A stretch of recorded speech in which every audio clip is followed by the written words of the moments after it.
listeners, to another interesting episode on the BizBlend podcast, the show where we explore real tools, real stories, and real strategies to help you live and lead with clarity and purpose in your business as well as in your personal life. I'm your host, Sana, and today's episode is one that will truly shift your perspective on growth, resilience, and what it really means to move forward, especially when life feels overwhelming. Listeners, our guest today is Michael Viane, a business coach, executive advisor, and the mind behind two powerful concepts: the Marathon Mindset and DMAs, difference making actions. Now, we know that, in this world, it pushes us to do more faster. But Michael teaches us why slowing down and narrowing our focus may be the very thing that helps us build lasting success. So, whether you are a student stepping into a new chapter, an entrepreneur navigating uncertainty, or a leader trying to keep your team aligned, this episode is packed with insights to help you take the next 100 feet forward with confidence. So let's quickly dive into this transformative conversation with one and the only Michael Vian. So, Michael, welcome to the show. That it's I really think it's a very powerful concept. It blends two things that I talk to clients about. The first is what I call the marathon mindset. Mhm. But within the marathon mindset, there is purpose and preparation and pace and perseverance. And pace is I focus in on pace, and then it kind of blends into this concept of moving your horizon, which is something I just read in a book from Rich Divine, who's a Navy SEAL. Okay. And the marathon mindset, when you talk about pace, here's what the concept is: marathon runners hit a wall around mile 20. Okay. And when they're asked, and I was at a conference when one runner was asked, "What happens when you hit this wall at mile 20?" Okay. And she said, "If I think about the finish line, I'll quit. My body wants to quit. Mentally, my brain is telling me, hey, you know what? Don't put yourself through this. But if I just focus on the next 100 feet in front of me, Mhm. I can do it. And then when I do that, I focus on another 100 feet in front of me. And I keep doing this until Mhm. get back into a rhythm. And, it's sort of like this concept of you need to slow down to speed up. Um, and moving your horizon really is in this same vein of when a situation is too overwhelming for us. Mm. It could be a large goal that we have. If you it could be growing your business. It could be your own personal development, something personal, something in business, something in family. It could be for a student. When Mm. we're overwhelmed by a goal that's too big, again, we have a tendency to just quit or go into coast mode. If you move your horizon to shorten your focus, same thing as this 100 feet concept, you Mhm. shorten your focus and you just concentrate on what's in front of you. Mm. It allows us it allows us to buy down uncertainty. So we create more certainty in the shortened refocus space. And we do this until we create a rhythm that we get back on track. And what I really like about this concept of moving your horizon is each individual will have a different horizon that they will set for themselves based on where they're at. And I'll Mhm. give you an example of running again. So there was a 400-pound man who decided, I'm going to take my life back into control. And one of my goals in getting healthy again is I'm going to run a marathon. Okay. And the first thing he did, his first horizon that he set was he put on his running shoes and he walked to his front door. The Okay. second day, he walked to his mailbox. The Mhm. third day, he walked down the street. So he kept expanding his horizon. But for somebody who is a regular runner who maybe just took a month or 2 off from running and now wants to get back into it, Mhm. setting a horizon of walking to their mailbox is not going to be enough. So a runner, an accomplished runner might get back into it by saying, I'm just going to run about a mile or two around the block and come back. And then the next day and the next day.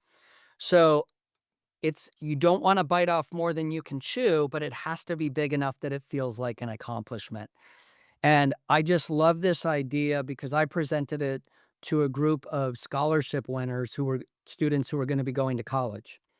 And Wow. I said, look, a whole year at college, when you're there for 1 week, you might think, I'm never going to get through this. How am I going to get from here till next year? Yeah. But if you can shorten your focus on maybe it's just how do I get through this semester? Or for others, how do I get through this month? For others, how do I get through this week? And even down to the day of all I'm going to do is concentrate and get through tomorrow because I have a big test, and then I'll tackle the next problem and the next problem. And I just love this concept of that marathon mindset and moving your horizon so that you can buy down uncertainty. But the best thing about this is it keeps us moving forward rather than quitting or rather than just sort of going into a coast mode where we just feel too overwhelmed. So there's a lot of stories I can tell that I think will be meaningful around that subject matter. And so if you think something like that sounds interesting, Mhm. we can use that as our topic. Yeah, that is absolutely something refreshing. In general sense, it's like slowing down to speed up. Uh, Yes. so I'm definitely on track, aligned with the Okay. concept around marathon mindset. So, is Yeah. it okay, Michael, if I keep this particular part of the conversation in the show, like the actual recording once we release this? I really want to keep it, maybe a bit Yeah. in pieces from this conversation, but Absolutely. quickly start with the formal intro, and then we will try to cover more on the examples and stories. Um, Yeah. and since we have 14 minutes with us, so I'll just try to, quickly start with this. Yeah. Keep going for a second. I want to read you this exact quote Okay. Okay. because it was really powerful. Mm-hmm. So when I went to this conference. Mm-hmm. And this is it it really struck me. So, when this woman so it was a group of business coaches, but Okay. all who had run marathons. So that was the concept of the panel. So you had to be a coach, but you're a marathon runner. And Okay. so somebody said, "What do you do when you hit that wall around mile 20?" Okay. And here's exactly what she said, because I recorded it and then wrote it down. She said, I look 100 feet in front of me and focus only on that.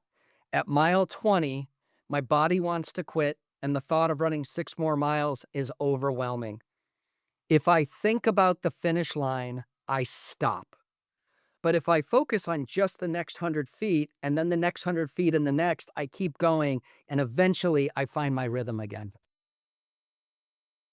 So I Mhm. just thought like that's what got me into listening to this, and then that translated into this idea that and I can even go a little bit further when we get when we get into certain new situations, it could be a goal, it could be you're thrown into an environment you've never been in before, like going to school or taking a new job. Our brain asks us 3 things. It scans for this. Duration, how long am I gonna be in this situation? Pathway, what's the pathway in and out of this situation or this environment? And outcome, so it's DPO, outcome, what's on the other side of this? What does that look like?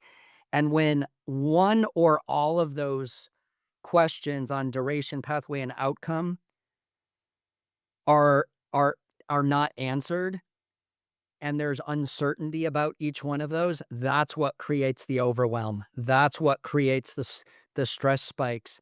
And so the concept of moving your horizon buys down that uncertainty so you can say, "Oh, I know exactly what the duration is for me to get from this point to 100 feet down the road.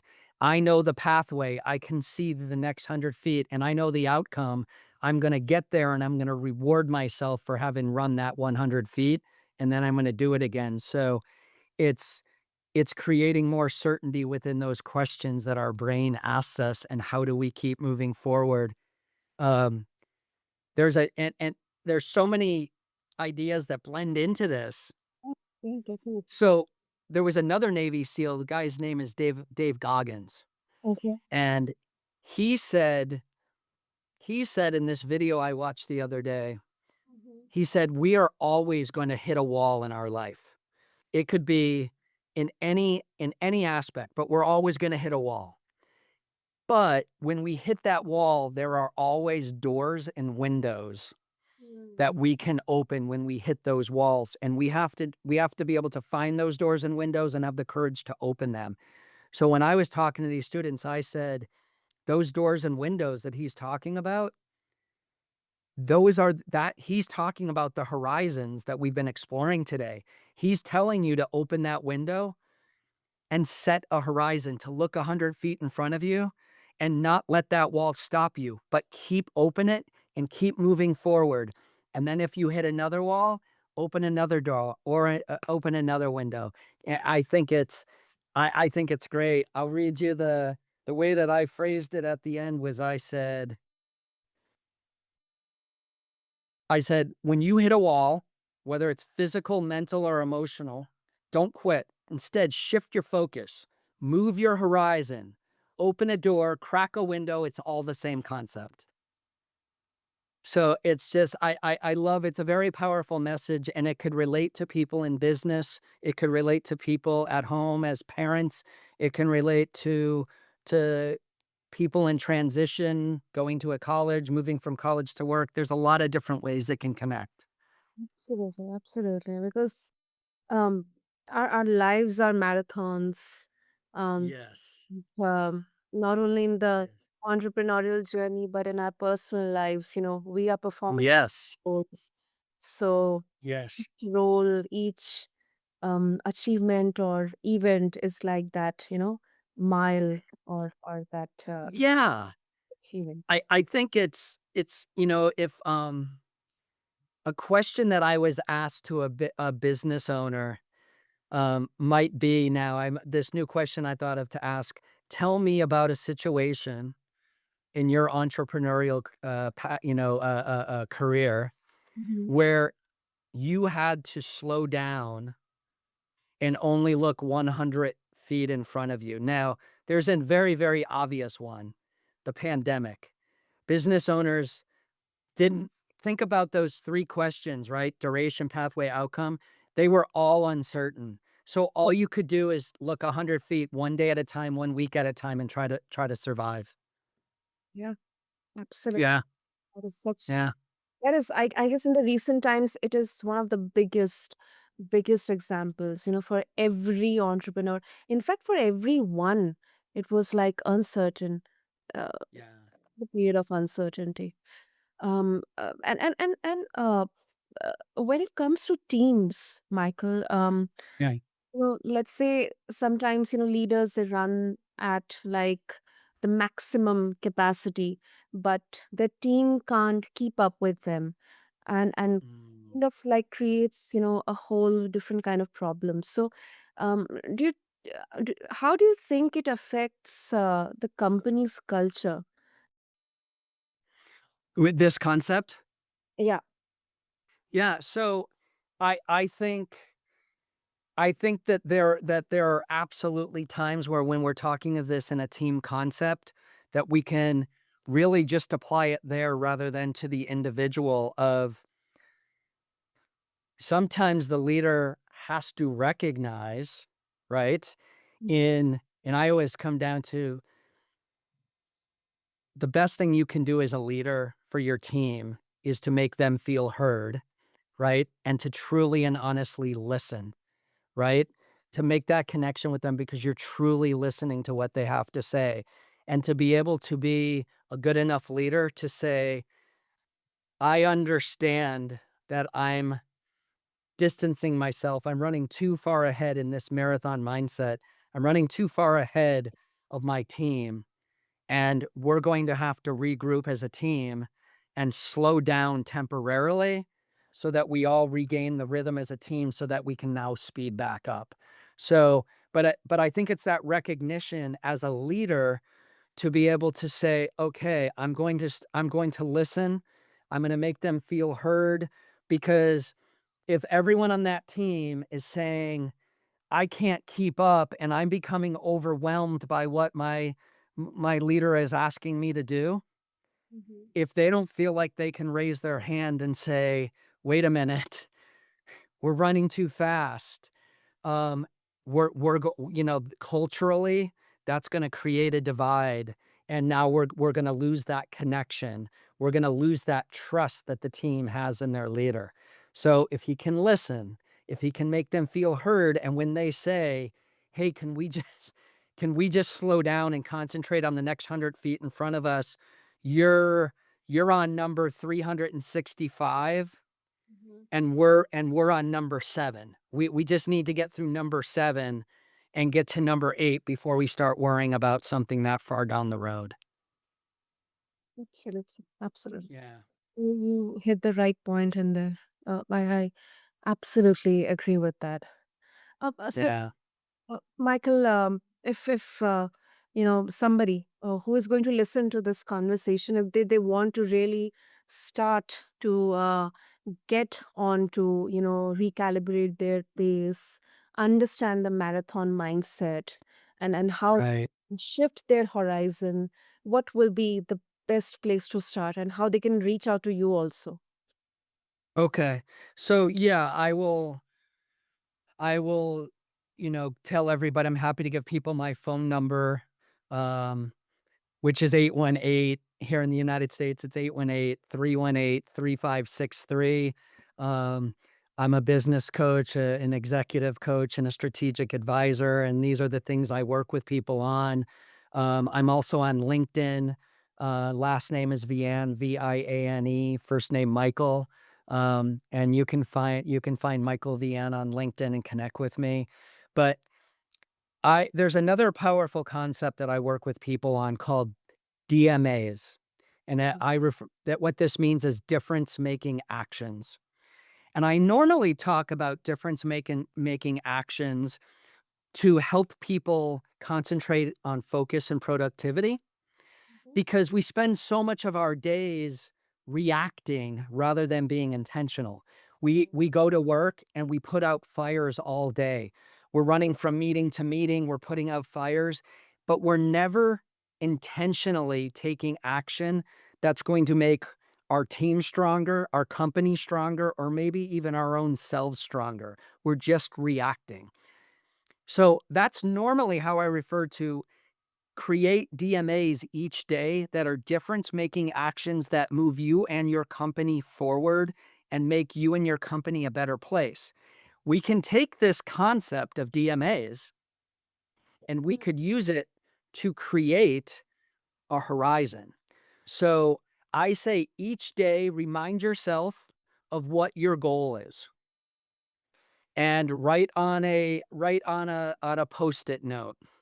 Write down at the top what your goal is, and then create 1, 2, or maybe even 3, but 1 is fine, difference-making action that will get you closer to that goal. And think about it as a shrinking your focus action that's going to keep you moving forward towards that. So it doesn't have to be some grand goal. If your goal is ultimately to start your own business in the next 6 months and that's too overwhelming, think about what you can do today to get you closer to that goal. And it might be one or two things. One of them might be as simple as talking to a bank about financing. One of them might be reaching out to an entrepreneur that you've met recently who opened up a business on their own, and you want to talk to them about the challenges and obstacles of opening that business. Whatever those DMAs might be, that is how to start. And I can work with people to really help them create those DMAs each day and then be there as an accountability partner on a regular basis to meet with them and talk about where they're progressing and are they moving forward. And if not, we can identify why they're not moving forward and try to work through that. Mhm. That is something interesting. Yeah. Difference in actions, DMAs. Wow. DMAs, difference making actions. Let's make We always talk about imagine if everybody in a particular business, everybody who works for that business started each and every day with the biggest difference making action that would be meaningful for that company. Imagine how progressive we could be in our business. I know one business in particular, and I'm sure there are many more, but one in particular I know of they have a weekly DMA meeting, and they start on Monday mornings, and they all go through their DMAs, and they share their DMAs with each other about what's going to move them or the business forward for that week, and then they hold each other accountable the next week by saying, "Were you able to accomplish your DMAs last week, and what are your new DMAs for this week?" that is wonderful. I mean, it can be from a personal perspective, it can be from work perspective, not only for the leadership, but for all the people in the company or in the team. Absolutely. And the thing that I always stress when I really get detailed about DMAs is I want to make sure people understand DMAs are not to-do lists. Mhm. To-do lists are things that we tend to look at. We write down 10 things and our instinct as a human being because of the way our brains work is we look for the 3 or 4 things that we can get done the quickest Yeah. and we check them off and then we pretend in our minds that we've accomplished something. But I always use here's the example I use with DMAs. I say, how many people in this room or listening to this podcast have said, I was so busy today, but I don't feel like I accomplished anything? And everybody raises their hand and says, yes, that's me. And I said, that's where DMAs come in because it's not a to do list, it's not busy work, it's something that will move you forward and keep you close to your goals. And in this sense, when we're talking about moving your horizon, it's just about shortening your focus so that you keep forward momentum without becoming overwhelmed. And if you can do that each and every day, you will wake up a week later, a month later, 6 months later, and realize how much you've been accomplishing each and every day because you're taking meaningful, purposeful actions each day. Mm. Yeah. Really a great one. I'm definitely going to use this to begin with. Okay. This is something really valuable that, I'm going to take away Great. for all the listeners. Great. Wonderful, wonderful. Michael, this was really a great chat, great Yeah. chat. And what I'll do is I'll just put the intro and the outro into this. Uh, Okay. I think this was more of an organic and personally for me a different kind of conversation, rather Great. than the usual, interview type discussion Yes. have. But thank you so much, first of all, for explaining with some great examples about the marathon mindset, um, shifting the horizon about the DMAs, and how it can really work wonders for leaders, people, Yeah. I mean, their professional, but also in their personal lives.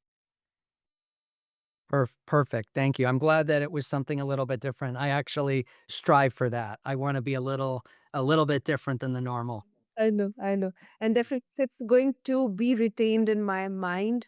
I've already taken down some notes. So thank you. Thank you to all the listeners for tuning into this special and different episode. conversation on BizBlend with Michael Viane. Refer to the show notes along with this episode on your favorite podcast platform to connect with Michael, and do share this episode with your colleagues, your teammates, with your friends, and with everyone. And subscribe to us. And thank you to once again everyone for being a part of this journey along with me. This is your host, Sana. Signing off.